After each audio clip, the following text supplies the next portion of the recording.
Money Report conversa agora com Ana Paula Tosi, CEO da AGR Consultores, que vai nos falar sobre o dimensionamento dos impactos do coronavírus no varejo brasileiro e onde esse estrago está sendo maior.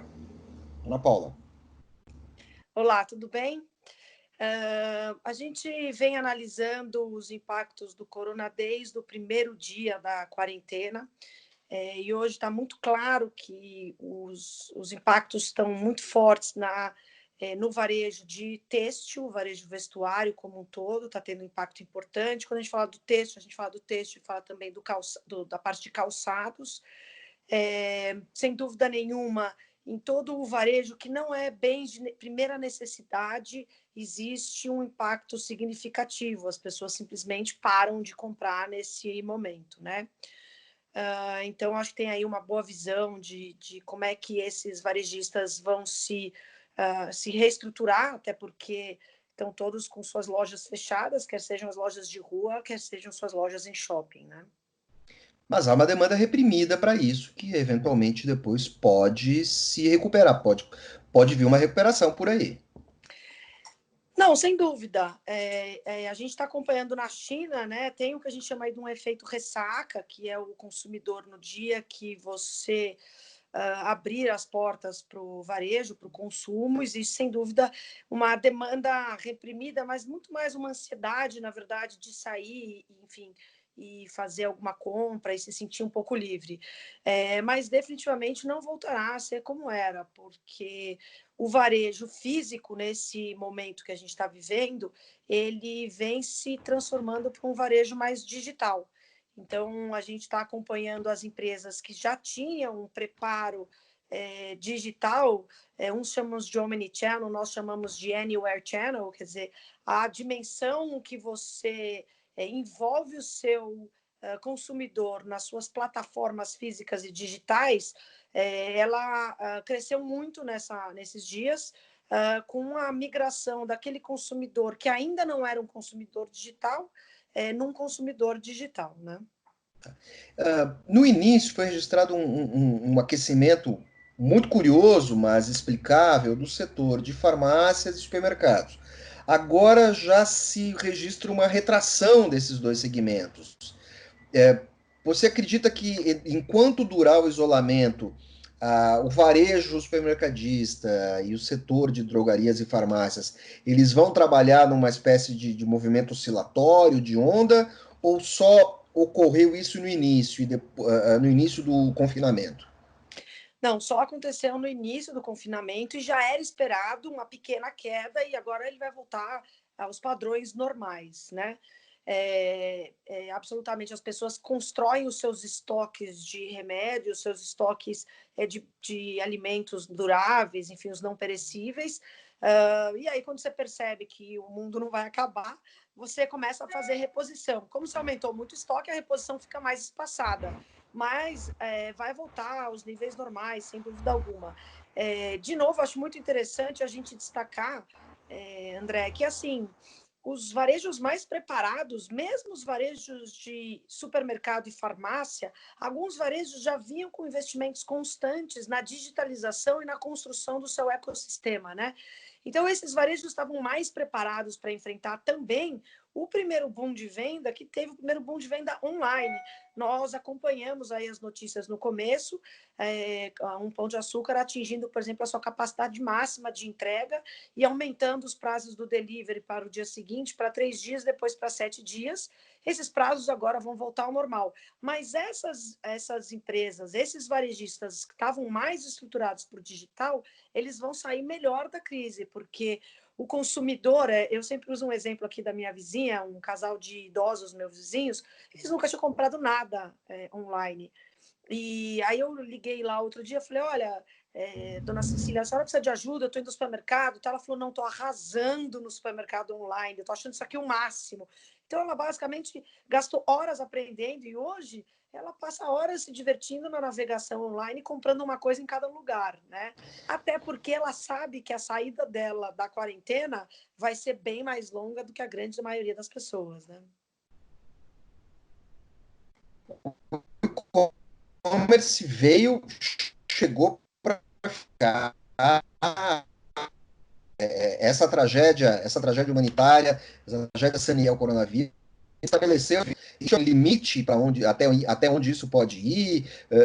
Você acha que todas as vendas do varejo físico, com o passar do tempo, vão ser compensadas pelo e-commerce? Como é que você acha que vai ficar esse mapeamento, esse cenário, à medida que a gente for saindo para o que é a normalidade ou a nova normalidade, como se fala, né? Não, de novo, se você fizer um paralelo do que está sendo a retomada na China,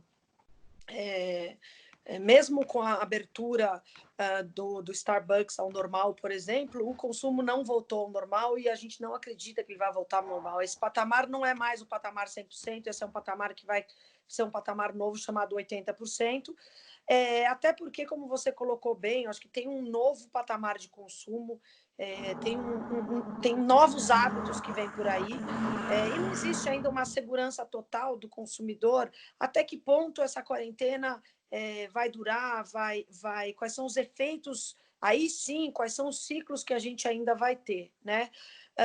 O que a gente acredita, e sim, a gente acredita bastante, é que a proporção digital para a proporção loja física vai se alterar. Então, o volume de lojas que os varejistas têm e os seus planos de expansão e o número de franquias, o investimento da loja física ele vai ser, sim, substituído por um grande investimento aí de recuperação do digital. E é muito interessante que, assim, na AGR Consultores, a gente faz muitos projetos de transformação digital para os clientes. Alguns clientes chamavam a gente e falavam, olha, mais ou menos, que eu quero pôr um site, eu quero vender alguma coisa. E o nosso direcionamento sempre foi, olha, construa um ecossistema digital forte, una o físico o digital, tenha plataformas que seja o Anywhere Channel, e mais do que isso, entenda que o varejo já não ia ser o mesmo agora, então não será mesmo daqui para frente.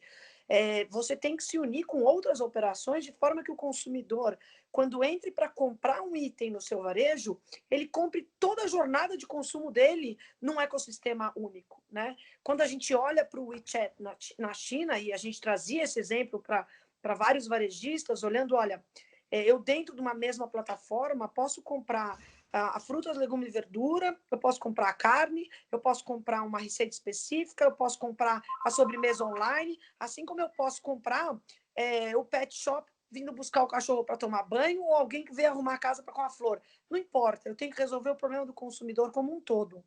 E esse é um desafio que a gente via alguns varejistas colocando em vamos fazendo, depois a gente ajusta, a gente vai crescendo aos poucos.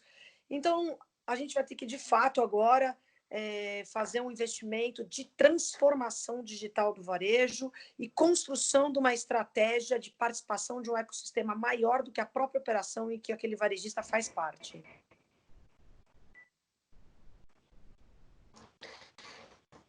E bem conservador, que tipo de varejo que vai se manter no físico, que ainda tem uma boa chance de manter uma parte considerável da sua operação no físico?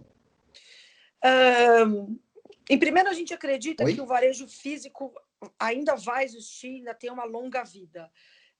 Num outro formato, mas ainda tem uma longa vida. Sem dúvida, os restaurantes, enfim, os varejos de serviço, de atendimento, de experiência, eles vão continuar existindo e eles vão continuar fortes aí, até porque, apesar da gente enxergar uma migração nesse curto prazo para o aumento do delivery, e esse aumento existiu, e ele vai continuar existindo, o consumidor perdeu as barreiras de pedir desde uma comida super sofisticada até a pizza, quer dizer, virou um hábito o delivery, a gente ainda vai ter, sim, espaços de convivência e espaços onde a experiência é muito boa. Para um varejo do vestuário e acessórios e sapatos, existe uma transformação que a gente acredita ser uma transformação maior em espaços menores do que o varejo ocupa hoje, o que é um desafio grande para os shopping centers, porque Eu estou falando de ociosidades, possíveis ociosidades, e mesmo assim esses varejos vão ter que ter uma experiência muito melhor do que eles tinham antes, né? O consumo pontual, claro que vai existir, mas a questão de tirar a pessoa de casa para ir para a sua loja, ele vai ter que se transformar numa experiência muito melhor do que é hoje.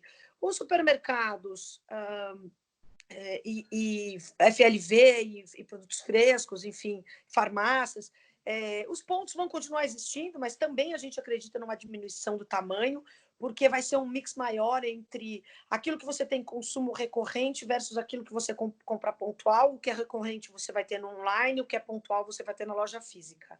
Mas acho que o André tem um ponto importante aí, que é uma pergunta recorrente que fazem para a gente, e a semana passada deu uma entrevista bastante longa sobre isso, tá bom, Pop, todo mundo me chama de Pop, né? Todo mundo tem que buscar lá no hashtag Pop Palpiteira. Tá bom, Pop, tá bom, mas como é que a gente olha para a retomada do varejo? Né? Como é que eu vou buscar essa retomada junto com o varejo? Né? No investimento da transformação digital? É também. Na transformação da experiência do ponto de venda? É também. Mas a primeira transformação, que é uma que a gente vem empurrando com a barriga há muitos anos, é a transformação de como a gente lida com o nosso bem mais importante, que são as informações e os dados que cada um dos varejistas tem. A gente tem tratado muito mal o volume de informações que a gente tem no varejo. Eu tenho uma apresentação que eu falo, se o varejista tratasse a sua base de dados tão bem quanto trata a sua loja, quanto trata a sua exposição de produto, o varejista entenderia o poder e o potencial que ele tem na sua base de informações. Né? Você saber que o seu consumidor está numa fase de vida recém-casada, ou para casar, ou acabou de ter filho, ou é mais idoso, e conseguir construir uma história em cima do hábito de consumo dele, com novas ofertas, com novos serviços, vai trazer muito mais potencial para o seu varejo do que você imagina. Eu acredito que a gente nem precisa mais falar sobre isso, porque a experiência nessa fase de quarentena tem mostrado que, independente do setor, você tem varejistas que estão indo bem. Desde o Marezo, ou o Magazine Luiza, ou uma ReHap, que transformou toda a sua equipe de vendas da loja física em grandes vendedores virtuais, com muita rapidez, em suas plataformas digitais já pré-existentes, conseguiram transformar equipes de venda de loja física em equipes de venda social, trazendo aí o que a gente chama de um social sellers. A gente tem visto, fora do país, inclusive, como é que eu vou unir aquilo que está aumentando a capacidade, consumindo a minha capacidade versus aquilo que tem capacidade ociosa, elocubrando aqui. Você tem capacidade ociosa hoje em hotéis, você tem hoje um crescimento de demanda enorme no delivery, você tem lojas fechadas e restaurantes fechados, ao mesmo tempo que a gente vinha enxergando nos restaurantes o dark kitchen, que eram as cozinhas fechadas espalhadas por uma cidade. Como é que eu vou unir esses potenciais? Eu vou unir partindo de uma base de informações importantes de cada um desses varejistas e me preparar para a hora que eu começar a abrir o mercado, quer dizer, a gente já está enxergando a rua um pouco mais movimentada, algumas vendas melhorando, como é que eu vou me preparar para fazer um ramp-up mais rápido que os meus concorrentes ou aqueles que não estão tão preparados quanto você estará, entendeu?